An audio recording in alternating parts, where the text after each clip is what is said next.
Picture this. You've worked your whole life to build wealth for your children. Your attorney suggests giving them half at 25, the rest at 30. It teaches responsibility, they say. But what if I told you this common advice is like gambling with your family's money, and the odds are stacked in favor of the casino? Hi, I'm Chuck Roulet, and in my 30 years as an estate planning attorney, I've seen this safe approach destroy millions of dollars of family wealth. Today, I'm going to show you exactly why stage distributions are so dangerous and what smart families do instead. Now, before we begin, if you haven't already, click the like and subscribe button so you'll be notified when I post new videos like this one.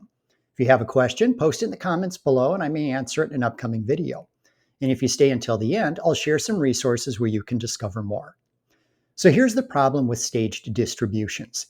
They assume life happens on a schedule, that your kids will be mature at 25 or 30, that nothing bad will happen during those safe years. But life doesn't work that way. Let me tell you about Jake Miller. At 24, he was responsible, an engineer with a bright future.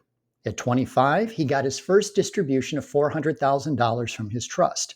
Everything seemed perfect. Then life happened.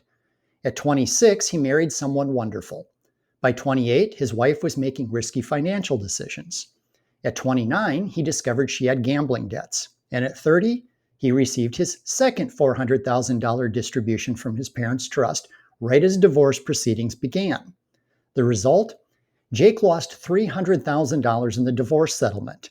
His money was protected in trust for 29 years. It was vulnerable for just 1 year, and that's when disaster struck. So think of stage distributions like having a strong safe, but opening it on scheduled dates, no matter what's happening around you. Your child's money might be protected in trust for 20 years, growing safely. But on distribution day, all that protection vanishes. The money becomes a target for divorce attorneys. Many actually research when their client's spouse is due to receive trust money. They time divorce filings strategically. In fact, one attorney told me, "We always check for upcoming trust distributions. It's like Christmas morning when we find a big one scheduled during divorce proceedings." Second one is creditors and lawsuits. Business partners know when distributions are coming. Even frivolous lawsuits often target people right after they receive large sums. Finally, bad market timing. What if your child gets a huge distribution right before a market crash? Bad timing can destroy wealth that took generations to build. Now, many parents think stage distributions teach responsibility. They'll be more mature at 30, they reason. But here's what I've learned, is that financial maturity isn't just about age, it's also about circumstances. I had a client, Dr. Sarah Chen, a Harvard MBA, successful business owner, financially brilliant.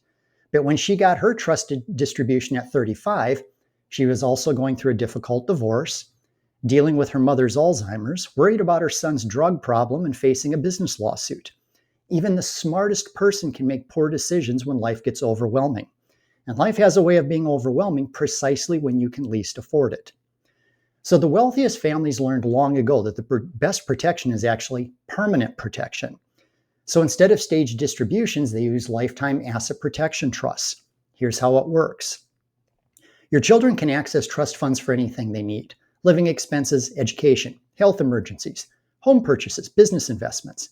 But the money never becomes theirs legally. The trust always owns it. This means divorce attorneys can't easily touch it. Creditors can't reach it, and poor decisions can't destroy it. So let me show you how this worked for the Johnson family. They put $1.2 million in a lifetime trust for their son, Michael. At 28, Michael wanted to buy a house. The trust bought it and let him live in it. When he divorced 3 years later, his ex-wife couldn't touch the house because the trust owned it. At 35, his business partner sued him for $800,000. The trust assets were completely protected. At 42, he remarried and wanted to start a business. The trust loaned him money at good terms. The business succeeded. Throughout all these life events, the family wealth stayed protected while Michael got every benefit he needed. Now, stage distributions create problems most families never consider. For example, tax issues. When kids receive distributions outright, they may lose important tax benefits. Assets in perpetual trust can get better tax treatment. There can be investment problems. Assets might need to be sold at bad times to fund distributions. There can be administrative headaches. Multiple distribution events create multiple opportunities for mistakes. The truth is, stage distributions might sound reasonable, but they create unnecessary risk that smart planning can easily avoid. If you want to learn more about protecting your family's wealth or to schedule a consultation to discuss your own planning, visit us at roulettelaw.com. If you'd like to discover more advanced strategies, join me in my upcoming masterclass where I'll reveal the techniques I use with my private clients to help them avoid probate, save on taxes, protect the money they leave for their kids in the event they get divorced, and much more. And you can click the link in the description below to sign up. Remember, real protection doesn't depend on perfect timing. It depends on permanent planning. Thanks for watching. I hope you found this video helpful, and I look forward to seeing you in an upcoming video and the masterclass. Be well.